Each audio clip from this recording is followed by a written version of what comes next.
What's going on, everybody? It's Thundershot here, and oh my god, this is still a thing?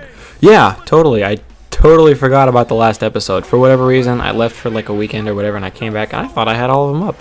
But alas, I did not.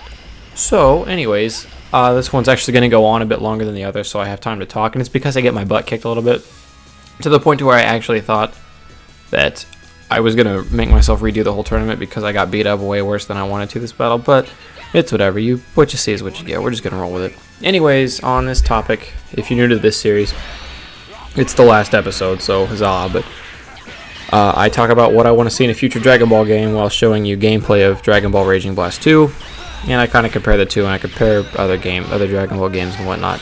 But the focus of this commentary on episode 4 in the final battle is going to be what I want to see from the story mode. Now, in Dragon Ball Raging Blast 1, you went straight through the story mode of Dragon Ball Z. Not Dragon Ball or Dragon Ball GT, just the Dragon Ball Z saga. You went through the whole thing, plus movies, plus a little bit of extra that was kind of cool.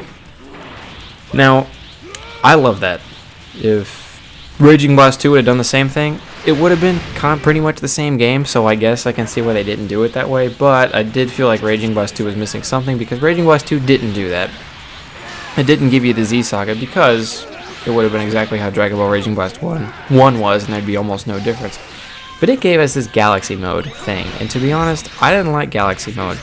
It was big, it was long, every character had their own little like planet to go to, and the planets were just other missions to do where you just fought different people.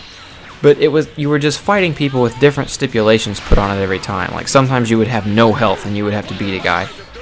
And sometimes you would have to only use melee and just a bunch of different stuff. I didn't really care for the story mode. My buddy and I beat it just because we loved Dragon Ball so much, but we didn't have the funnest time in the world doing it. We did it to unlock stuff, we did it to get new characters and blah blah blah blah and all this junk. Because we did it because we had to, bottom line, not because we wanted to. Now if I got to make my own Dragon Ball game and I got to pick everything, I would have 2 story modes if I had the time or if time permitted. The first one would be exactly what Dragon Ball Z did, or Dragon Ball Raging Blast 1 did, where we just go through the saga, except I would have the Dragon Ball saga and the Z saga and the GT saga and the movies and all the crap. And the second thing I would do is I would make a kind of like a free roam mode where you fly around and like as you beat up people, kind of like in, if you ever had the GBA version, Legacy of Goku GBA game. It's kind of free mode, but you're not Goku, you're not anyone from the series. The main thing about this one is you would be a customized character.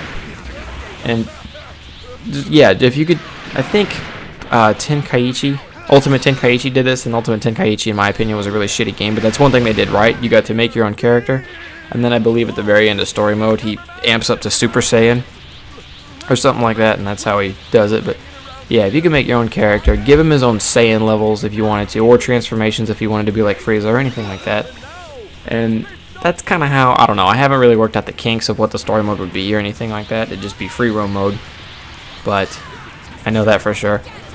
But anyways, I guess one last thing before we wrap it up here, because it looks like I'm about to kick this guy's ass, is I want to be able to customize characters.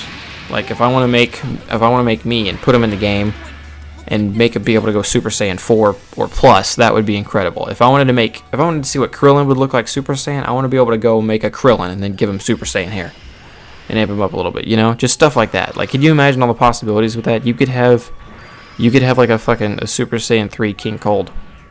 That would look goofy as shit, but you could do it. Can you imagine how cool that'd be? So anyways, obviously I won the tournament. That's not a big deal. If you like this series, let me know. I can bring more Dragon Ball stuff back, because as of now, this is the last Dragon Ball I plan to post for a little while, at least. I think it'll come back in the future, but if you want to see more of me doing these tournaments, doing these tournaments and stuff, just let me know.